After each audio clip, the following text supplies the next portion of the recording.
thank you, ladies, for helping us. I'm so thankful for that. I want to brag on my Lord, but I'm very thankful for the Powell sisters and them being with us tonight, and not just being with us, but I appreciate them just having a good touch of the Lord on them tonight, coming right in, and God using them to help our heart. I really just been trying to pray today. I've so enjoyed the good presence of the Lord today. God has helped my heart in just a special way. Been so kind.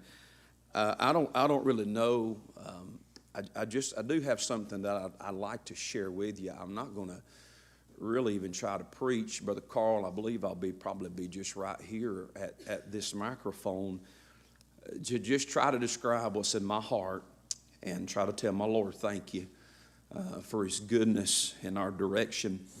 Will you look with me for just a minute at the book of Ruth tonight? The book of Ruth. I love the book of Ruth, don't you? While you're turning, the familiarity of the book of Ruth is a wonderful thing. I love this story. I love it. Chapter 1 closes out, and it's in despair, and it's bad. I mean, it's bad. But just like, and I've said this before, so just like so many of us, I'm glad there was one chapter to our story, more than one chapter. And there might have been a bad one. There might have been one that you would have written different. But I'm glad for the God that turns the page, starts chapter 2 or chapter 22, whatever it might be, and those are some beautiful chapters. Chapter 2, Ruth is brought in. Naomi sends her to the field that is Boaz's field. And when she is out in that field, Boaz sees her. Now, she doesn't see him, but Boaz is going to see her. And Boaz, without knowing much about her, he inquires of her, who is this woman? That's the Moabitess. That's the woman who came from. So if she's a Moabitess, I love how that Boaz just starts being so kind to her. Now, you got to remember, she don't know nothing about this kind of kindness. Only thing she's ever known is how they treat you in Moab. Only thing she's ever known is how the men would treat her in Moab. Only thing she's ever known is how that back end sour taste of that bread in Moab. But Boaz steps into her world, and Boaz sees her, and he gives some instruction to those men. He said, when you go down there, he said, now she's done caught my eye. He said, you might not understand this. He said, but I want you to make sure that you drop some of them handfuls of purpose to her. You go down there, and I want you. As a matter of fact, he said, I don't want you to be rough to her. I don't want you to. He said, matter of fact, when you get down there, he said, you treat her like she belongs here. I'm glad that I found a place tonight where I belong. Amen. You don't have to know details of my past. You don't have to know how deep in Moab I was. But I know one thing, in the family of God, I've got brought into a wonderful field, and I get to enjoy this field, and I don't have to hang my head down about what I used to be, and I'm not starving. I don't look like the world. I don't smell like the world. I don't act like the world. But in here, thank God, the marks of Bethlehem are all over my life. Let's say that one more time. The marks of Bethlehem are all over my life.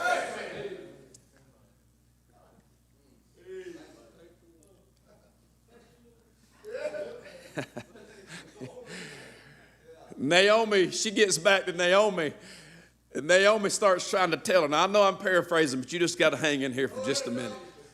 Naomi basically lets her know that was Boaz.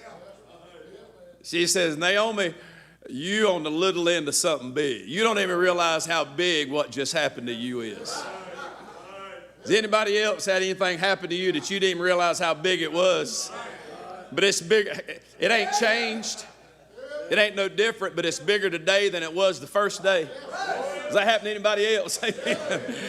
I came to him as a 14-year-old boy, lost without God. But I'm telling you, it is bigger today than it was almost 30 years ago. And it ain't changed a bit. It's just got better and better. Amen. So now we'll come to chapter 3. Boaz has been so good to her. All of these things have happened in the field. Can I read a text to you? I'm just going to try to mind the Lord. Here's what he said. Then Naomi, her mother-in-law, chapter 3, said unto her, My daughter, shall I not seek rest for thee, that it may be well with thee? And now is not Boaz our kindred, of whose maidens thou wast? Behold, he went with barley tonight in the threshing floor. And she's getting ready to go into where he is.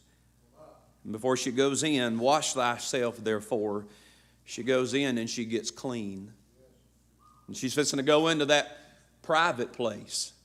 And before she goes in to get clean. And the Bible said she wash thyself therefore and anoint thee, put thy raiment upon thee, get thee down to the floor, put thy raiment upon thee. It's time to take those mourning garments off. No more mourning when you meet your Boaz. Don't have anything to mourn about, Brother Dave, because I met King Jesus. The sorrow is out there. There's ain't nothing but joy in here. And get thee down to the floor, but make not thyself known unto the man until he shall have done eating and drinking.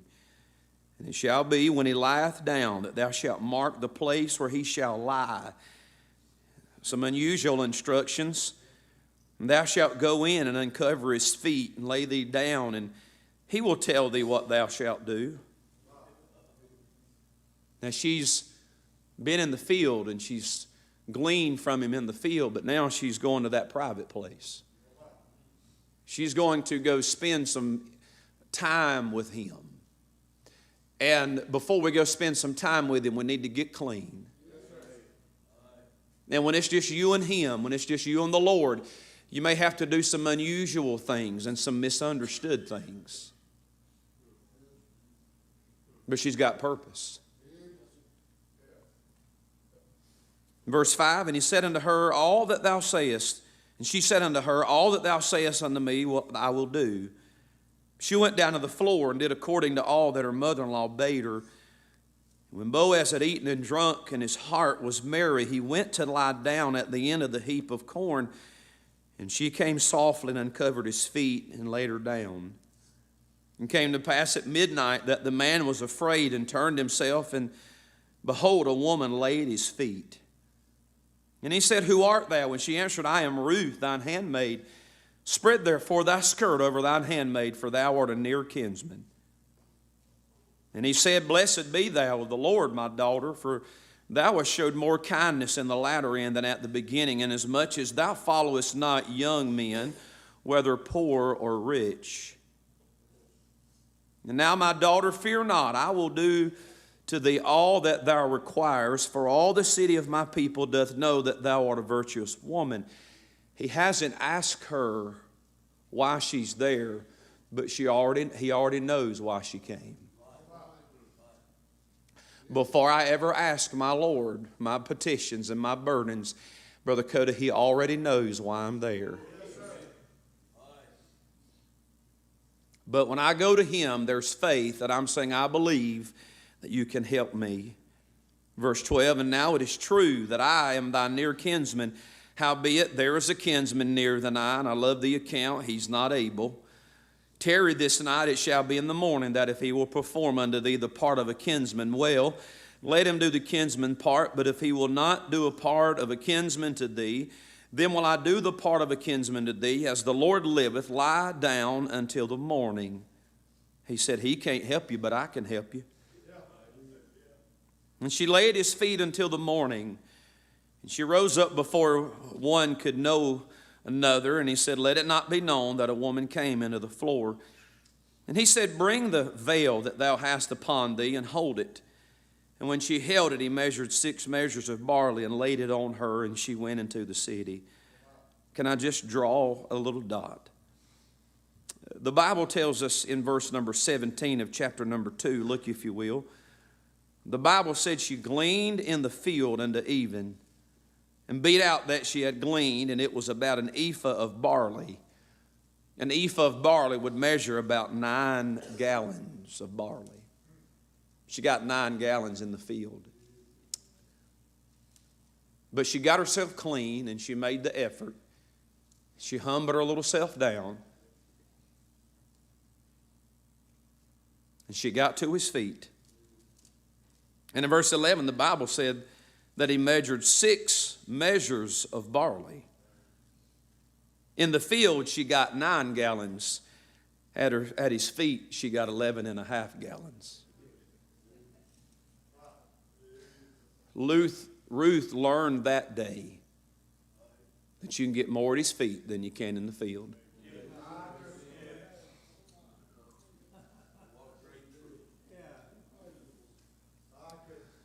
There was a time for the field, but she made her way from everything. I'm sure it went through her mind, I would do better if I was out here. There was a time for the field, but Ruth made time to get at his feet. She humbled herself down, and I thought about this. I've gotten a lot of grace to serve him with in the field, but I've gotten an awful lot of grace at his feet. Yes, sir. Yes, sir.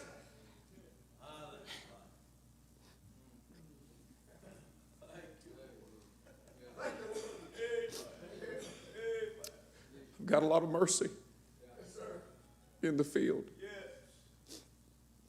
but I've got a lot of grace at his feet. Yes, sir.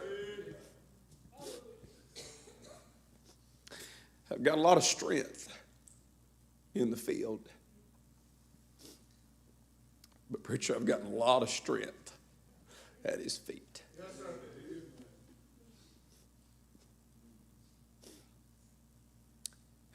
I've tried to thank him when I was in the field, but time stops when I get at his feet. Yes, sir. Yes, sir. They sung that song about just spending some time thanking him at his feet. Sometimes the field becomes a place of bargaining. Lord, if I do this, will you do this? But I have found myself at his feet, a place of begging. I said, I wouldn't beg him for that. I wouldn't act that way. If you ever get to his feet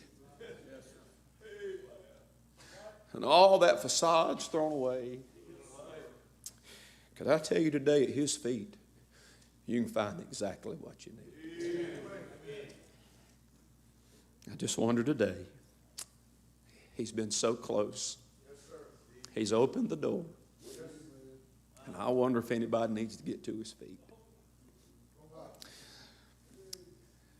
I've heard it said, Preacher Finney say this many times. First time I heard it, he was preaching for us. He said, you don't have any problems that cannot be fixed at the feet of Jesus. I can lean on his shoulder and I can keep working. But there ain't but a couple things I can do when I get at his feet.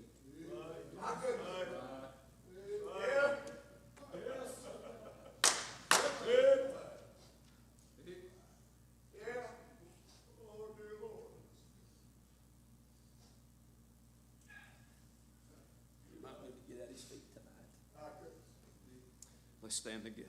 Musicians are coming.